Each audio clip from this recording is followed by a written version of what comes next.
अस्सलाम वालेकुम। Chapter number 5 state of matter part 2 liquids हमारा कंटिन्यू है, जिसमें लास्ट वीडियोस में हमने डिस्कस किया था इंटरमॉलिक्यूलर फोर्सेस। वो टॉपिक हमारा कंप्लीट हो चुका है। आज की वीडियो से हम स्टार्ट करेंगे फिजिकल प्रॉपर्टीज़ ऑफ लिक्विड, जिसमें हम कुछ प्रॉपर्टीज़ लिक्विड की डिस्कस करेंगे, जिसमें है evaporation, surface tension, viscosity, boiling point. आज की वीडियो में हम बात करेंगे अबाउट एवेपोरेशन। एवेपोरेशन क्या है, एवेपोरेशन की डेफिनेशन देखेंगे। इसके अलावा कुछ ऐसे फैक्टर्स पे बात करेंगे जो एवेपोरेशन को अफेक्ट करते हैं। तो अगर इसकी डेफिनेशन हम देखें क्या है, अ phenomena in which molecules from liquid surface start skipping into gaseous state. ऐसा प्रोसेस जिसमें लिक्विड के सरफेस के मॉलिक्यूल्स गैसियस स्टेट में चेंज होना शुरू हो जाए, उस प्रोसेस को हम क्या कहते हैं, एवेपोरेशन। ऐसा प्रोसेस जिसमें लिक्विड के सरफेस के मॉलिक्यूल्स किस में चेंज होने लगे, गैसियस स्टेट में, उसे हम क्या कहेंगे, एवेपोरेशन। अब एवेपोरेशन होती क्यों है और कैसे मॉलिक्यूल्स, लिक्विड के मॉलिक्यूल्स कैसे गैसियस स्टेट में चेंज होते हैं। तो फॉर एग्जांपल ये एक लिक्विड है और ये इसके सरफेस के मॉलिक्यूल्स हैं। सरफेस के मॉलिक्यूल्स हमेशा डायरेक्ट कांटेक्ट में होते हैं किसके, सराउंडिंग के, ऐसा ही है। तो ये मॉलिक्यूल्स डायरेक्टली सराउंडिंग से हीट को एब्जॉर्ब कर लेते हैं, ठीक है। ये क्या है, डायरेक्ट कांटेक्ट में है ना सराउंडिंग के। फॉर एग्जांपल ये सरफेस का मॉलिक्यूल है, इसने क्या किया, सराउंडिंग से हीट को एब्जॉर्ब कर लिया, ठीक है, हीट को एब्जॉर्ब कर लिया। हीट एब्जॉर्ब करने की वजह से इसकी एनर्जी, काइनेटिक एनर्जी क्या हो गई, इंक्रीज़ हो गई। काइनेटिक एनर्जी इंक्रीज़ हो गई, इट मीन्स उसकी स्पीड, उसकी वेलोसिटी इंक्रीज़ हो गई, और अब ये मॉलिक्यूल ज़्यादा एनर्जी के साथ, ज़्यादा स्पीड के साथ मूव कर सकता है। अब जब ये मॉलिक्यूल ज़्यादा मूव करेगा, ज़्यादा डिस्टेंस तक मूव करेगा, तो इसकी वजह से क्या होगा, इनके दरमियान, मॉलिक्यूल्स के दरमियान जो इंटर मॉलिक्यूलर डिस्टेंस है वो इंक्रीज़ हो जाएगा और फोर्स वीक हो जाएगी। जब डिस्टेंस इंक्रीज़ होता है फोर्स वीक हो जाती है।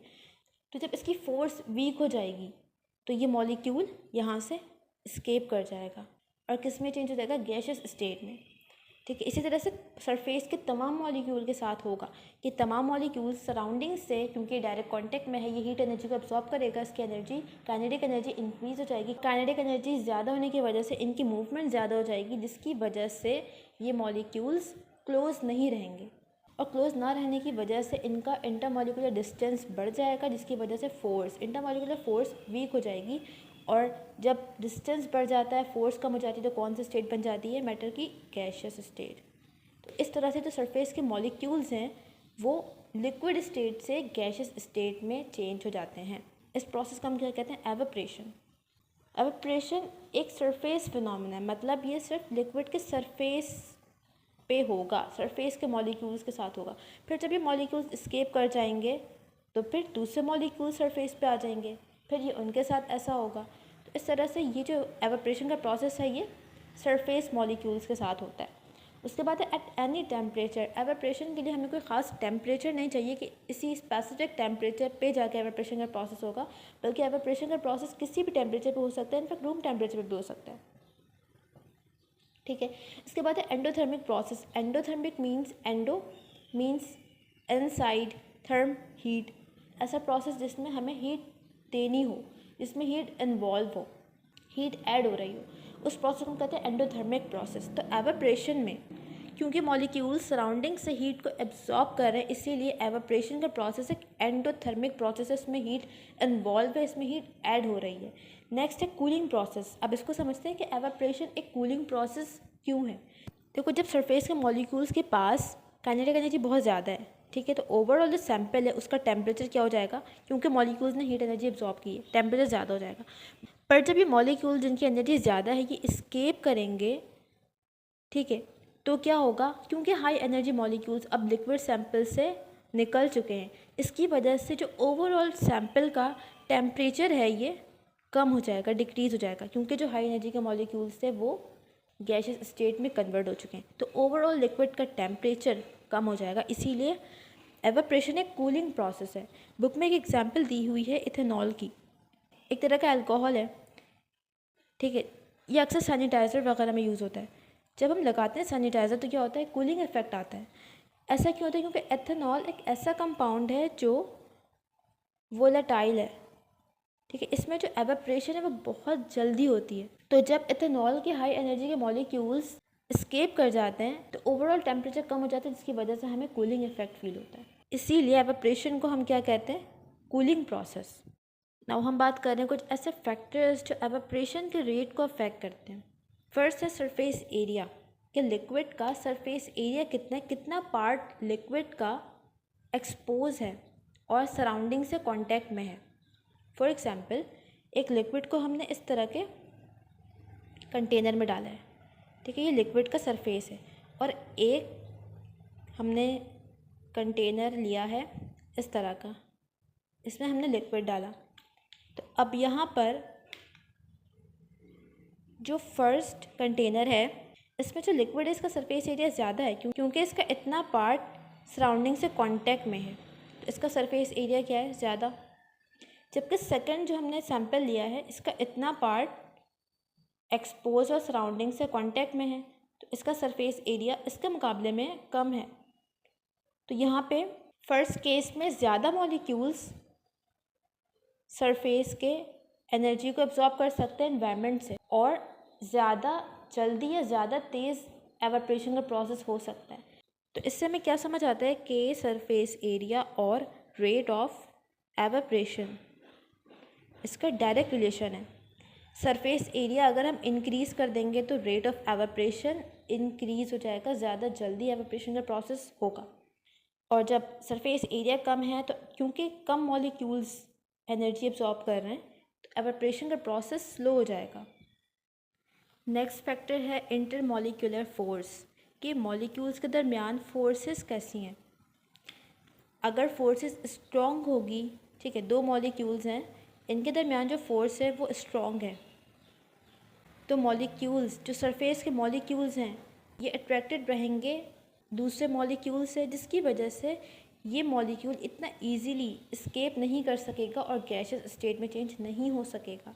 और जितनी वीक फोर्स होगी मॉलिक्यूल के पास थोड़ी सी भी एनर्जी आएगी, वो उस फोर्स को, इंटरमॉलिक्यूलर फोर्स को ओवरकम कर जाएगा और गैसियस स्टेट में चेंज हो जाएगा। तो इट मीन्स जितनी स्ट्रॉन्ग या जितनी ज़्यादा इंटरमॉलिक्यूलर फोर्स होगी उतना कम रेट ऑफ एवापोरेशन होगा। नेक्स्ट फैक्टर है टेम्परेचर। टेम्परेचर, एवापोरेशन हर टेम्परेचर पे होता है, लेकिन अगर हम टेम्परेचर इंक्रीज़ कर दें, सराउंडिंग का टेम्परेचर अगर इंक्रीज़ हो जाए तो एवापोरेशन का रेट भी इंक्रीज़ हो जाएगा। फॉर एग्ज़ाम्पल एक तरफ टेम्परेचर है 10 डिग्री सेंटीग्रेड, दूसरी तरफ टेम्परेचर है 40 डिग्री, तो कहाँ पे एवापोरेशन का प्रोसेस ज़्यादा होगा, ज़्यादा जल्दी होगा 40 डिग्री पे, क्योंकि सराउंडिंग का टेम्परेचर ज़्यादा है तो मॉलिक्यूल ज़्यादा एनर्जी को अब्जॉर्ब कर सकेंगे और ज़्यादा जल्दी वो किस में चेंज होंगे, गैसियस स्टेट में, जिसकी वजह से रेट ऑफ एवापोरेशन इंक्रीज़ हो जाएगा। तो टेम्परेचर और रेट ऑफ एवापोरेशन का भी डायरेक्ट रिलेशन है। टेम्परेचर इंक्रीज़ होगा तो रेट ऑफ एवापोरेशन भी इंक्रीज़ हो जाएगा। तो ये वो फैक्टर्स हैं जो एवापोरेशन के रेट को, स्पीड को इफ़ेक्ट करते हैं। ना एक और सब टॉपिक है जो कि हमने डिस्कस करना है, वेपर प्रेशर। वेपर प्रेशर क्या है? The pressure exerted by vapours when they are in equilibrium with liquid phase at that temperature. इसको अभी हम समझते हैं। इससे पहले अभी हमने बात की एवापोरेशन पर। लिक्विड स्टेट से गैसियस स्टेट में चेंज हो जाना, ये प्रोसेस क्या कहलाता है? एवापोरेशन। अच्छा, अब अगर इसका रिवर्स प्रोसेस हो, गैसियस स्टेट के मॉलिक्यूल्स लिक्विड स्टेट में चेंज हो जाएं, इस प्रोसेस को हम कहते हैं कंडेंसेशन। कंडेंसेशन और एवापोरेशन ऑपोजिट प्रोसेस है। एवापोरेशन में क्या होगा, लिक्विड से गैस बनेगा, और कंडेंसेशन में क्या होगा, गैसियस स्टेट लिक्विड स्टेट में चेंज हो जाएगी। ठीक है। अच्छा, अभी हमने बात की एवापोरेशन पर। एवापोरेशन में क्या होता था, लिक्विड है, इसका सरफेस के मॉलिक्यूल सराउंडिंग से हीट एनर्जी को अब्जॉर्ब करते हैं और गैसियस स्टेट में चेंज हो जाते हैं, एस्केप कर जाते हैं यहाँ से। ठीक है। अच्छा, अब यहाँ पर देखो, यहाँ पर भी कंटेनर है, इसमें लिक्विड है, ये लिक्विड के सरफेस के मॉलिक्यूल्स हैं, ये भी क्या करेंगे, सराउंडिंग से हीट एनर्जी को एब्जॉर्ब करेंगे और इनकी भी एनर्जी इंक्रीज़ हो जाएगी और ये मॉलिक्यूल्स भी किस में चेंज होंगे, गैसियस स्टेट में। बट डिफरेंस क्या है, फर्स्ट केस में जो गैसियस स्टेट में मॉलिक्यूल्स चेंज हुए थे ये यहाँ से स्केप कर जाएंगे, बाहर निकल जाएंगे, ठीक है, एनवायरनमेंट में शामिल हो जाएंगे। बट सेकंड केस में हमने क्या किया, इस कंटेनर पर एक लिड लगा दिए, एक कवर लगा दिया। लिड लगाने की वजह से क्या हुआ, जो मॉलिक्यूल फर्स्ट केस में एस्केप कर रहे थे वो अब एस्केप नहीं कर सकते। अब वो कहाँ रहेंगे, इसी कंटेनर में रहेंगे। ठीक है। फॉर एग्जांपल यहाँ पे सरफेस का मॉलिक्यूल है, यहाँ से ये गैसियस स्टेट में चेंज हो गया। अब ये मॉलिक्यूल लिड की वजह से एस्केप नहीं कर सकता। ये क्या करेगा, ये यहाँ पर इसी स्पेस में रहेगा और यहाँ पर ये कोलाइड करता जाएगा कंटेनर की वॉल से, लिड से, सरफेस ऑफ लिक्विड से। कोलिजन की वजह से क्या होता है, हमने पढ़ा, प्रेशर क्रिएट होता है, प्रेशर लगता है। तो यहाँ पर जो वेपर्स के मॉलिक्यूल हैं वो क्या करते हैं, प्रेशर एक्सर्ट करते हैं, यहाँ पर प्रेशर क्रिएट हो रहा है। अच्छा, अब ये मॉलिक्यूल्स कोलाइड कर रहे हैं, ठीक है, कंटेनर से भी कोलाइड कर रहे हैं, कवर से कर रहे हैं, और जब ये मॉलिक्यूल्स सरफेस ऑफ लिक्विड से कोलाइड करते हैं ना, तो ये लिक्विड के मॉलिक्यूल्स को रीज्वाइन कर लेते, मतलब ये जो वेपर के मॉलिक्यूल थे ये अब क्या बन जाएंगे, दोबारा से लिक्विड स्टेट में चेंज हो जाएंगे। इस प्रोसेस को हमने क्या कहा, कंडेंसेशन। गैस से या वेपर से लिक्विड बनने के प्रोसेस को क्या कहते हैं, कंडेंसेशन। ठीक है, यहाँ तक समझ आया। अच्छा, अब इनिशियली क्या है, इनिशियली अभी एवापोरेशन का प्रोसेस स्टार्ट हुआ है, तो अभी रेट ऑफ एवापोरेशन क्या है, ज़्यादा है, ठीक है, और अभी कंडेंसेशन का प्रोसेस स्लो है क्योंकि अभी इतने ज़्यादा मॉलिक्यूल्स वेपर्स में कन्वर्ट नहीं हुए। तो इनिशियली रेट ऑफ एवापोरेशन ज़्यादा होता है और कंडेंसेशन का रेट क्या होता है, कम होता है।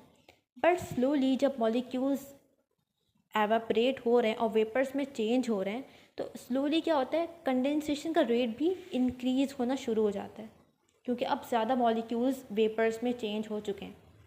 अच्छा, अब एक वक्त ऐसा आता है जब rate of forward reaction is equals to backward reaction हो जाता है। ठीक है, मतलब एवापोरेशन, रेट ऑफ एवापोरेशन और रेट ऑफ कंडेंसेशन इक्वल हो जाते हैं। जब rate of forward reaction rate of backward reaction के इक्वल हो जाए उस स्टेट को हम क्या कहते हैं, इक्विलिब्रियम। ठीक है, तो कुछ वक्त के बाद यहाँ पर क्या होगा, डायनामिक इक्विलिब्रियम डेवलप हो जाएगा। ठीक है, तो यहाँ पे हमने दो बातें की। फर्स्ट ये बात हमने की कि वेपर्स के मॉलिक्यूल प्रेशर एक्सर्ट कर रहे हैं। सेकंड हमने ये बात की कि कुछ टाइम के बाद यहाँ पर क्या होगा, इक्विलिब्रियम डेवलप हो जाएगा। ठीक है, अब हम वेपर प्रेशर की डेफिनेशन पढ़ते हैं। क्या है, pressure exerted by vapours when they are in equilibrium with liquid phase. वो प्रेशर जो वेपर्स के मॉलिक्यूल्स एक्सर्ट कर रहे हैं, ठीक है, वो प्रेशर जो वेपर्स के मॉलिक्यूल एक्सर्ट कर रहे हैं, कब, when they are in equilibrium, जब वो इक्विलिब्रियम पे हैं विद लिक्विड फेज, मतलब जब रेट ऑफ एवापोरेशन और रेट ऑफ कंडेंसेशन इक्वल हो चुका है, जब इक्विलिब्रियम की स्टेज आ गई है, उस वक्त जो प्रेशर वेपर्स के मॉलिक्यूल एक्सर्ट कर रहे हैं उस प्रेशर को हम क्या कहते हैं, वेपर प्रेशर। यहाँ तक क्लियर है, वेपर प्रेशर। अब दो ऐसे फैक्टर्स हैं जिन पर वेपर प्रेशर डिपेंड करता है। वेपर प्रेशर डिपेंड करता है नंबर 1 टेम्परेचर पे। टेम्परेचर पे किस तरह से डिपेंड करता है, हमने बात की थी कि जब टेम्परेचर इंक्रीज़ होगा तो रेट ऑफ एवापोरेशन इंक्रीज़ हो जाता है। जब रेट ऑफ एवापोरेशन इंक्रीज़ होगा तो ज़्यादा वेपर्स फॉर्म होंगे, और जब ज़्यादा वेपर्स फॉर्म होंगे तो वेपर्स की वजह से जो प्रेशर बन रहा है वो भी ज़्यादा होगा। इट मीन्स वेपर प्रेशर क्या हो जाएगा, ज़्यादा हो जाएगा। तो टेम्परेचर इंक्रीज़ करने से वेपर प्रेशर भी इंक्रीज़ हो जाता है। नेक्स्ट है इंटरमॉलिक्यूलर फोर्स। इंटरमॉलिक्यूलर फोर्स पे भी हमने बात की थी कि जितनी ज़्यादा इंटरमॉलिक्यूलर फोर्स होगी, जितनी ज़्यादा स्ट्रॉन्ग इंटरमॉलिक्यूलर फोर्स होगी, उतना कम एवापोरेशन होगा, और एवापोरेशन जब कम होगा कम वेपर्स बनेंगे और वेपर प्रेशर भी क्या होगा, कम होगा। यहाँ पे हमारा टॉपिक कंप्लीट होता है एवापोरेशन का। अब नेक्स्ट वीडियो में हम कवर करेंगे बॉइलिंग पॉइंट।